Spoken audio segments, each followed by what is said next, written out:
नमस्कार,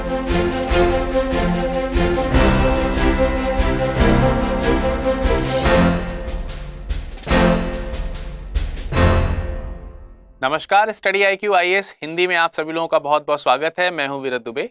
आज हम मुद्दे की बात प्रोग्राम में डिस्कशन करेंगे। अभी हाल ही में एक खबर आई है जिसमें वाराणसी कोर्ट ने ज्ञानवापी मस्जिद श्रृंगार गौरी मामले में जो उसका मामला है उसको कायम रखने की बात कही है। तो आज के इस लेक्चर के माध्यम से हम आपको ये समझाने का प्रयास करेंगे। पहले तो खबर बताएंगे कि क्या चीज़ है, क्या मामला था और किस तरीके का डिसीजन आज दिया गया है और इसकी अगली सुनवाई कब होगी। साथ ही साथ हम इस पर एक पूरा टाइमलाइन डिस्कशन करेंगे कि ज्ञानवापी मस्जिद के मामले में कब कब किस किस प्रकार के विवाद हुए हैं और उन पर क्या क्या डिस्कशन जो है वो कोर्ट्स के द्वारा इंटरफेयर करके दिया गया है। तो चलिए शुरुआत करते हैं। सबसे पहले समझते हैं कि आज की खबर क्या है। ज्ञानवापी मामले में वाराणसी जिला अदालत ने हिंदू पक्ष की साइट पर पूजा के लिए याचिका को रखरखाव योग्य माना है, यानी कि मेंटेनेंसेबल उसको माना है।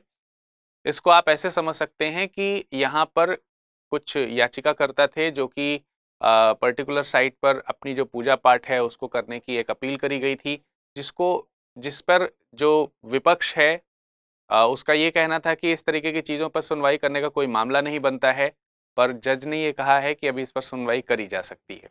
तो इसके ऊपर हम चर्चा करेंगे।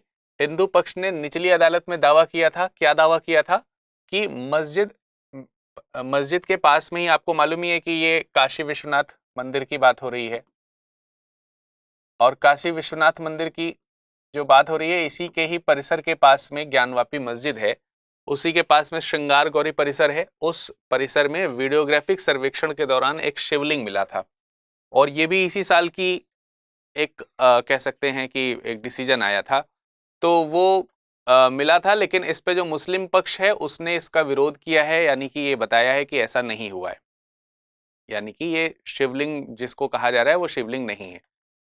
और उसी जगह पर यहाँ पर श्रृंगार गौरी की जो पूजा है उसको करने की एक मांग करी गई थी, जिसके मामले में ये कहा गया कि इस तरीके की मांग होने का कोई महत्व ही नहीं है और इस तरीके से कोर्ट को इस पर परमिशन नहीं देनी चाहिए। याचिकाकर्ता की तरफ से ये कहा गया और मुस्लिम जो पक्ष हैं उनकी तरफ से ये कहा गया। दोनों बातें मैंने आपको बता दी। आज का जो डिसीजन आया उसमें ये कहा गया कि इस पर हम सुनवाई आगे करेंगे। तो अभी ये हो रहा था कि इस पर सुनवाई होने का कोई मतलब ही नहीं है, तो एटलीस्ट अब ये हुआ है कि चलिए इस पर सुनवाई होगी। अब सुनवाई आगे की डेट दी गई है उस पर होगी। तो चलिए और चीज़ों को भी जानने का प्रयास करते हैं कि ये क्या है। सबसे पहले एक नाम आपको यहाँ पर याद रखना है, अंजुमन इंतजामिया कमेटी या अंजुमन इंतजामिया कमेटी जो है ये मुस्लिम पक्षकार है। एक तरीके से देखा जाए इस पूरे मामले में ये ही मुस्लिम पक्षकार है जो कि प्रतिनिधि करती है मुस्लिम पक्ष का। और क्योंकि ये जो फैसला आया है इस फैसले के खिलाफ में ये इनका कहना है कि हम हाई कोर्ट्स मूव करेंगे। आपको मालूम ही है कि जब संतुष्टि निचली अदालत से नहीं होती है तो हम उच्च अदालत पर जा सकते हैं। तो यहाँ पर इस कमेटी ने कहा है कि हम जो है उच्च अदालत में जाएंगे, यानी कि उच्च न्यायालय की तरफ हम मूव करेंगे इस मामले के खिलाफ। ज्ञानवापी मामले में हिंदू पक्ष के जो वकील हैं उन्होंने कहा है कि भाई याचिका जो है वो विचारणीय बताई गई है एकल पीठ के द्वारा, और उस एकल पीठ के जो जज हैं उन जज का नाम क्या है, AK विश्वेश। ठीक है, AK विश्वेश। तो AK विश्वेश जी की जो एकल पीठ है, जिला न्यायाधीश जो हैं, उन्होंने इस याचिका को जो हिंदू पक्ष की तरफ से आई थी इसे विचारणीय बताया है, जबकि मुस्लिम पक्ष की तरफ से इसे अविचारणीय बताया जा रहा था। और क्योंकि ये विचारणीय बताया गया है तो अब ये मुख्य न्यायालय उच्च न्यायालय की तरफ मूव करने का प्रयास करेंगे, ऐसा कहा है। तो फर्दर जब इन्होंने कहा है कि इस पर सुनवाई की जा सकती है, तो ये सुनवाई कब होगी, अगली 22 सितंबर को होगी। तो ये डेट आ गई है 22 सितंबर। ये कोई इतनी ज़्यादा इंपॉर्टेंट फिलहाल डेट नहीं है, लेकिन अभी हमको ये समझ में आ गया है कि इस तरीके का मामला एक बार फिर से हाईलाइटेड हो गया है। ज्ञानवापी जो है वो फिर से एक बार चर्चा में विषय बन गया है। तो स्वाभाविक सी बात है कि आगामी जो भी परीक्षाएं होती हैं उसमें इसका कहीं ना कहीं टच जो है वो निकाला जा सकता है, चाहे वो इंटरव्यू का एस्पेक्ट हो या फिर दूसरे तरीके से। तो इस सब चीज़ों के लिए एक बार हम जल्दी से इसके समय रेखा पर यानी कि टाइमलाइन पर फोकस करेंगे। ठीक है, तो ये टाइमलाइन ही आपके काम की चीज़ है। चलिए देखते हैं। सबसे पहले 1991 से शुरू करेंगे और 2022 तक आएंगे। यहाँ से लेकर के 2022 तक का जो पूरा सफर है इसमें कब कब क्या क्या सुनवाई हुई है उसके ऊपर हमारी पूरी चर्चा रहेगी। मामले में पहली याचिका जो है वो दायर करी गई थी स्वयंभू ज्योतिर्लिंग भगवान विश्वेश्वर ठीक है, इनके द्वारा 1991 में वाराणसी अदालत में दायर किया गया। तो आप यहाँ पे याचिकाकर्ता कौन समझ सकते हैं? स्वयंभू ज्योतिर्लिंग भगवान विश्वेश्वर। 1991। तो ये जो मामला है ज्ञानवापी का मामला जो है वो 1991 से चल रहा है, अगर हम अदालती कार्यवाहियों की बात करते हैं तो।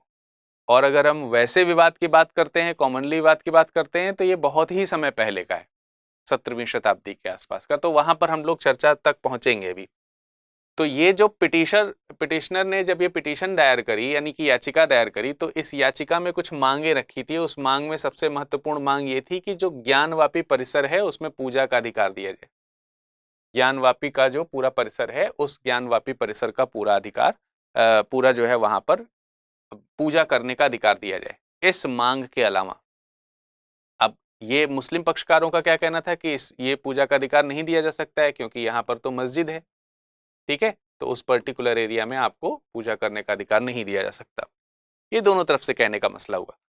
अब इसके अलावा 3 मांगे इसमें और रखी गई थी, जैसे कि ये कहा गया कि जो मतलब आप ऐसे समझिए कि ये जो पूरा परिसर है काशी विश्वनाथ परिसर, और इसको अगर हम ज्ञानवापी परिसर मान लें, तो ये कहा गया कि पूरे परिसर को ज्ञानवापी परिसर के अंदर कंक्लूड करा जाना चाहिए। कहने का मतलब ये हुआ कि इसमें एक डिमांड तो ये क्रिएट करी गई कि संपूर्ण काशी मंदिर परिसर जो है वो ज्ञानवापी परिसर के अंतर्गत माना जाना चाहिए, या यूं कह सकते हैं कि इसको आप ज्ञानवापी परिसर को अलग से नहीं देख सकते, काशी विश्वनाथ परिसर अलग है, ज्ञानवापी परिसर अलग है, ऐसे ना देख करके उसे उसी का हिस्सा बताया जाए। एक तो ये मांग रखी गई थी इस याचिका में। दूसरी बात ये रखी गई थी क्योंकि ये काशी विश्वनाथ मंदिर परिसर का हिस्सा है, इसलिए यहाँ से जो मुस्लिम्स की जो आवाजाही है और उनकी जो प्रैक्टिसेस हैं उनको यहाँ से खत्म किया जाए, क्योंकि ये हमारा हिंदू परिसर है। ये दूसरी डिमांड रखी गई थी। और तीसरी ये करी गई कि जो वहाँ पर मस्जिद मौजूद है, जिसकी वजह से वहाँ पर मुस्लिम गतिविधियां बढ़ रही हैं या मुस्लिम्स लोग आते जाते हैं, पूजा पाठ करते हैं वगैरह, वो सारी चीजें खत्म की जानी चाहिए। तो ये 3 तरीके की डिमांड जो है यहाँ पर इस पिटिशनर के द्वारा रखी गई थी, ठीक है, और इसी को लेकर के आगे केसेस जो है वो मूव ऑन हो गए। अब अगर हम 1998 का मामला देखते हैं, अब ये तो हो गई 1991 की बात, फिर उसके बाद 1998 में एक मोड़ इस पर आता है। इलाहाबाद हाईकोर्ट ने अंजुमन इंतजामिया मस्जिद समिति, इसको शॉर्ट में आप क्या कहेंगे? AIMC, ठीक है, तो आगे भी हम AIMC ही यूज करेंगे। तो इलाहाबाद हाईकोर्ट ने AIMC द्वारा एक ताजा मामले में दावा किया कि मंदिर मस्जिद भूमि विवाद का निर्णय दीवानी अदालत द्वारा नहीं किया जाएगा, ठीक है। यानी कि यहां पर इलाहाबाद हाईकोर्ट ने क्या डिसीजन दिया कि अगर मंदिर मस्जिद तरीके के गंभीर या कह सकते हैं कि बहुत ही चैलेंज्ड अगर एक तरीके से अगर देखे जाए तो ये केसेस हैं, तो इसमें जो है एक दीवानी अदालत जो है वो इंटरफेयर नहीं करेगी, क्योंकि यह कानून द्वारा अनुमति नहीं है इसकी। तो उच्च न्यायालय ने निचली अदालत में 22 साल के लिए कार्रवाई पर रोक लगा दी थी। तो आप देख रहे हैं 1991 से लेकर के 1998 तक का तो ये हिस्सा हो गया। तो 22 सालों का तो इतिहास यहाँ पर आपको देखने को मिल गया कि भैया इस पर रोक लगा दी गई, क्योंकि इस तरीके के सेंसिटिव मामले जो है दिवाली अदालत में नहीं चलेंगे। अब मामला आया 2020 में, और जब मामला 2020 में आया तो रस्तोगी नाम के एक व्यक्ति ने फिर से याचिका इसमें दायर कर दी। तो अब 20-22 साल बाद फिर से जो है ये मामला तूल पकड़ लिया। अब इसमें क्या कहा गया रस्तोगी के द्वारा? स्वयंभू ज्योतिर्लिंग भगवान विश्वेश्वर, जो कि हमने आपको बताया था कि पहले पिटिशनर थे, उनके फ्रेंड के रूप में, आगामी मित्र के रूप में इन्होंने अपने आप को शो किया और वाराणसी जिला अदालत में एक याचिका दायर कर दी। और याचिका दायर करके उन्होंने कहा कि जो विवादित क्षेत्र है, भाई विवाद तो इसी चीज का हो जा रहा है कि जो वो मस्जिद है उस पे कहा जा रहा है कि ये मस्जिद बनी हुई है, इसे तोड़ करके अब यहाँ पर मंदिर परिसर नहीं दिया जा सकता, ठीक है। अभी हम 1991 के पूजा पाठ वाले जो एक्ट हैं उसके ऊपर छोटा सा पॉइंट बता देते हैं कि 1947 15 अगस्त 1947 के बाद से अगर किसी भी प्रकार के अगर देखा जाए तो मंदिर मस्जिद जो मौजूद हैं उसको आप चेंज नहीं कर सकते हैं। अब मसलन इसको साधारण भाषा में ऐसा कर दीजिए कि कहीं पर मस्जिद बना है तो उसे तोड़ करके आप मंदिर, या मंदिर बना है तो उसे तोड़ करके मस्जिद नहीं लगा सकते।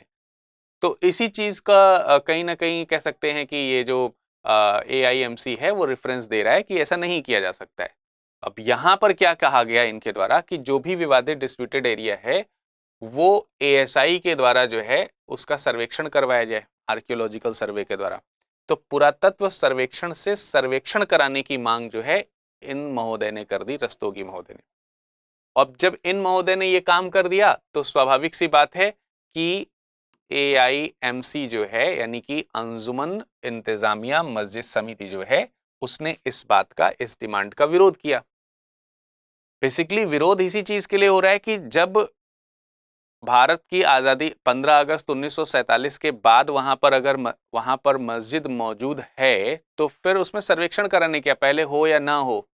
वो एक्ट कहता है कि भाई उसके पहले या उसके बाद का इतिहास नहीं देखा जाएगा, सीधी सी बात है कि वहां पर नहीं कराया जाएगा, चेंजेस नहीं होंगे, तोड़फोड़ करके चीजें नहीं बदली जाएंगी। मतलब एक जगह पर अगर आज़ादी के समय एक जगह पर एक मंदिर मौजूद है तो इसकी जगह पर आप मस्जिद नहीं ला सकते, भले ही इसके पहले इसमें कुछ रहा हो। साइमल्टेनियसली अगर यहाँ पर मस्जिद है तो मस्जिद तोड़ करके आप मंदिर नहीं ला सकते। ऐसी चीजों की रेफरेंसेस यहाँ पर इनके द्वारा दिए गए। तो इसीलिए यहाँ पर विरोध किया गया कि सर्वेक्षण करा करके फिर फायदा क्या है, जबरदस्ती पैसा और समय की बर्बादी क्यों करी जाए, ये इनका कहना है। उसके बाद 2020 में एक तो मामला हमने आपको ये बताया, 2020 में ही याचिकाकर्ताओं ने 1991 की याचिका की सुनवाई फिर से शुरू कराने के लिए निचली अदालत का दरवाजा खटखटाया, क्योंकि 22 साल बाद तो बीत गया, 22 साल, तो फिर से जो है निचली अदालत का दरवाजा खटखटाया, क्योंकि इलाहाबाद हाईकोर्ट ने पहले क्या कर दिया था, उस पर रोक लगा दी थी, थोड़ी देर पहले मैंने आपको बताया। तो इसके बाद क्या हुआ, मार्च 2021 की बात करते हैं। अगर हम मार्च 2021 में आते हैं, यहां पर क्या आया, पूजा के महत्वपूर्ण स्थगन अधिनियम 1991। ये वही मामला है जिसके मामले में थोड़ी देर पहले मैंने बताया कि 1947 वाला 15 अगस्त 1947 का एक्ट का डेट इसके लिए क्यों इंपॉर्टेंट है। तो मुख्य न्यायाधीश SS बोबड़े जो थे, जब उन्होंने देखा कि काफी ज्यादा डिस्प्यूटेड हो रहा है और बार बार इस अधिनियम की दुहाई दी जा रही है, तो उनकी अध्यक्षता वाली एक पीठ थी जिसने इस मामले को सीधे हाई कोर्ट में ले लिया, सुप्रीम कोर्ट में ले लिया। ठीक है, तो इस मुद्दे को कहां ले लिया गया, सीधे सुप्रीम कोर्ट में। और उस पीठ की सुनवाई जो है उसकी अध्यक्षता जो है वो कौन कर रहे थे, SS बोबड़े जी कर रहे थे, मुख्य न्यायाधीश जो थे उस समय। और फिर उन्होंने अश्विनी कुमार उपाध्याय द्वारा दायर एक जनहित याचिका के रिस्पेक्ट में केंद्र सरकार से क्वेश्चन पूछा। किसने पूछा, सुप्रीम कोर्ट ने पूछा। ठीक है, और वो जो PIL है, वो PIL कौन लेकर के आया है, वो PIL लेकर के आए हैं अश्विनी कुमार उपाध्याय, जिसमें केंद्र सरकार से सुप्रीम कोर्ट ने पूछा है कि जो अधिनियम है, ये वाली अधिनियम जो है, इसकी वास्तविक वैधता कब से कब तक है, या इसकी वैधता जो है वो किस प्रकार की है। इस पर जो है एक मामला यहाँ पर फिर से आया, और जब ये PIL दाखिल की गई तो उस समय भी ये मामला जो है काफी ज्यादा चर्चा में हो गया। फिर अगस्त 2021 में 5 हिंदू भक्तों के द्वारा, 5 महिलाएं थीं जिनके द्वारा इस एक मांग क्रिएट करी गई, और वो मांग क्या थी कि वाराणसी कोर्ट में डिमांड करी गई, जिसमें एक फिर से याचिका दायर हुई। उसमें कहा गया कि ज्ञानवापी परिसर के अंदर देवताओं हनुमान, नंदी और श्रृंगार गौरी, ठीक है, इनकी जो है हमें पूजा करने की अनुमति दी जाए। ठीक, अब पूजा करने की अनुमति दी जाए और साथ ही साथ वहां पर जो लोग हैं जो मूर्तियों को नुकसान पहुंचा रहे हैं, वो मूर्तियों को नुकसान पहुंचाना बंद करें। तो इस तरीके की 2 डिमांड जो है यहां पर इन याचिकाकर्ताओं द्वारा अगस्त 2021 में कर दी गई। ठीक है, किसके कहां पर करी गई, वही निचली अदालत वाराणसी में करी गई। तो वाराणसी कोर्ट में इस याचिका को लेकर के लोग फिर से आए, और अब मामला जो इसी चीज का है कि यहां पर इस पूजा पाठ का हमको अनुमति दिया जाए। तो जब ये वाला मामला फिर से रखा गया तो फिर से स्वाभाविक सी बात है कि मुस्लिम पक्षकारों ने इसका विरोध किया। अप्रैल 2022 में अगस्त 2021 की दायर याचिका के आधार पर वाराणसी कोर्ट में एडवोकेट कमिश्नर की नियुक्ति कर दी गई, और अगस्त 2021 का मामला यही है। ठीक है, अगस्त 2021 वाला जो मामला है वो मैंने आपको बताया कि अगस्त 2021 में जो याचिका दायर की गई थी जिसमें पूजा करने की मांग करी गई थी, इस आधार पर वाराणसी कोर्ट ने क्या किया, वाराणसी कोर्ट ने एडवोकेट कमिश्नर की अपॉइंटमेंट कर दिया। ठीक है, और इनके अपॉइंटमेंट पे ही एडवोकेट कमिश्नर की नियुक्ति और परिसर का वीडियोग्राफी सर्वेक्षण कराने का आदेश दे दिया कि भाई चलो एक बार देख लेते हैं कि क्या वहां पर वास्तविक रूप में था। तो अब ये वाला मामला बहुत ही ज्यादा गंभीर हो गया, क्योंकि अब वहां पर ASI जो है वो क्या करेगी, वीडियोग्राफी वगैरह करेगी, और वहां पर देखने का प्रयास करेगी। और इसी मामले में आप लोगों को मालूम है कि वहां पर एक शिवलिंग जो है वो देखा गया, जिसे हिंदू पक्षकारों ने शिवलिंग कहा और मुस्लिम पक्षकारों ने आक्षेप लगाया कि ऐसा नहीं है, ठीक है, ये भ्रमित है। अब यहां पर अगर हम देखते हैं तो अंजुमन इंतजामिया मस्जिद कमेटी ने इसके खिलाफ हाई कोर्ट में फिर से चुनौती दे दी और इलाहाबाद हाई कोर्ट ने जो ये वाला आदेश था इस आदेश को बरकरार रखा। और इसलिए वहां पर क्या हुआ कि जो वीडियोग्राफी थी होनी थी उसका जो आदेश दिया गया था वो आदेश मतलब लागू हुआ। और लागू हुआ इसलिए 6 मई 2022 को वीडियोग्राफी सर्वेक्षण शुरू हो गया। 6 मई 2022 से एक दिन पहले यानी कि 5 मई 2022 को एआईएमसी के वकीलों द्वारा कमिश्नर जो अजय मिश्रा हैं उन पर जो है आरोप लगाया गया कि वो पक्षपात कर रहे हैं। लेकिन फिर भी कह सकते हैं कि 6 मई को वीडियोग्राफी सर्वेक्षण शुरू हुआ और इसी कारण क्योंकि उनके ऊपर ये आरोप लगाया गया था तो 12 मई 2022 को वरिष्ठ अधिवक्ता विशाल सिंह को सर्वेक्षण की निगरानी के लिए नियुक्त कर दिया गया। ठीक है, इनकी जगह पर इनको नियुक्त कर दिया गया। और ये जो टीम थी जिसने वीडियोग्राफिक सर्वेक्षण किया था, इस टीम को 17 मई तक सर्वेक्षण के सभी रिकॉर्ड्स मतलब जो भी रिकॉर्ड्स थे वो उसके जो विवरण वगैरह थे उसको निर्देशित करने के लिए आदेश दिया गया कि उसको ला करके प्रस्तुत किया जाए। कब तक? 17 मई तक, 17 मई 2022 तक। 14 से 19 मई 2022 के बीच में सर्वेक्षण जो है वो 2 दिन और चला। ठीक है, उसको और देखा गया और सभी सर्वेक्षण निष्कर्ष जो है वो अदालत की रिपोर्ट में प्रस्तुत कर दिए गए। 20 मई 2022 की अगर हम बात करते हैं तो सुप्रीम कोर्ट ने मामले की कार्रवाई जिला जज को ट्रांसफर कर दी। तो जो भी रिपोर्ट्स वगैरह आए वो फिर से जिला जज यानी कि वही वाराणसी कोर्ट की तरफ आ गई। और 26 मई 2022 को वाराणसी के जिला जज AK विश्वेश, जिनका नाम है AK विश्वेश, यही नाम आपने शुरू में पढ़ा था और आज भी इन्हीं का नाम आपने पढ़ा भी शुरुआत में, तो वही है अजय कृष्ण विश्वेश ने अपना आदेश 12 सितंबर तक के लिए क्या कर दिया था? सुरक्षित रख लिया था कि हम इस पे जो एविडेंसेस आए हैं वो सब चीजों को देखते देखते हुए क्या जो अगस्त 2021 में अपील आई थी जिसमें कहा गया था कि हमको पूजा पाठ करने का मौका दिया जाए, उस पर हम अगली सुनवाई 12 सितंबर को करेंगे, ऐसा उन्होंने कहा। और आज 12 सितंबर है। ठीक है, तो आज जो 12 सितंबर है उस पे इन्होंने क्या कहा कि अब इस पे हिंदू पक्षकारों का कहना था कि सुनवाई तो एटलीस्ट करी जाए और मुस्लिम पक्षकारों का कहना था कि इसमें सुनवाई नहीं होनी चाहिए। तो फैसला जो आज 12 सितंबर को दिया गया है वो क्या दिया गया है कि आगे हम 22 सितंबर को इस पर सुनवाई करेंगे और आज ये कहा गया है कि ये सुनवाई करने योग्य है। ठीक है, तो इनका मानना था, मुस्लिम पक्षकारों का मानना था कि सुनवाई करने योग्य नहीं है। तो आज तक का जो फैसला है यानी 12 सितंबर तक की जो टाइमलाइन है वो आपको समझ में आ गई होगी। अब इस पर कोई विशेष कह सकते हैं कि रिजल्ट निकल करके आएगा 22 सितंबर को या नहीं, इसके लिए हमें 22 सितंबर का इंतजार करना ही पड़ेगा और हमें देखना पड़ेगा कि 22 सितंबर को जो है वो जज साहब क्या निर्णय देते हैं, पीठ जो है वो क्या निर्णय देती है, किसके पक्ष में फैसला सुनाती है। तो वो तो जब आएगा तब हम अपडेट करेंगे। अब इन सब चीजों की जानकारी जब आपको हो गई है तो एक चीज थोड़ा सा और जानना है कि ज्ञानवापी का आखिर विवाद कैसा है और क्या है। ऐसा माना जाता है कि ज्ञानवापी मस्जिद का निर्माण जो है वो 1669 में करवाया गया था। अब यहीं से ही विवाद जो है वो शुरू हो जाता है। 1669 ये उस समय की बात है जब मुगल शासक औरंगजेब जो है वो भारत पे शासन कर रहा है, औरंगजेब है। और ये कहा गया कि औरंगजेब ने 1669 में विश्वेश्वर मंदिर को तोड़ दिया था और इस बात का विवरण जो है वो साकिब खान की एक बुक है जिसका नाम है यासिर आलमगीरी, इसमें दिया गया है।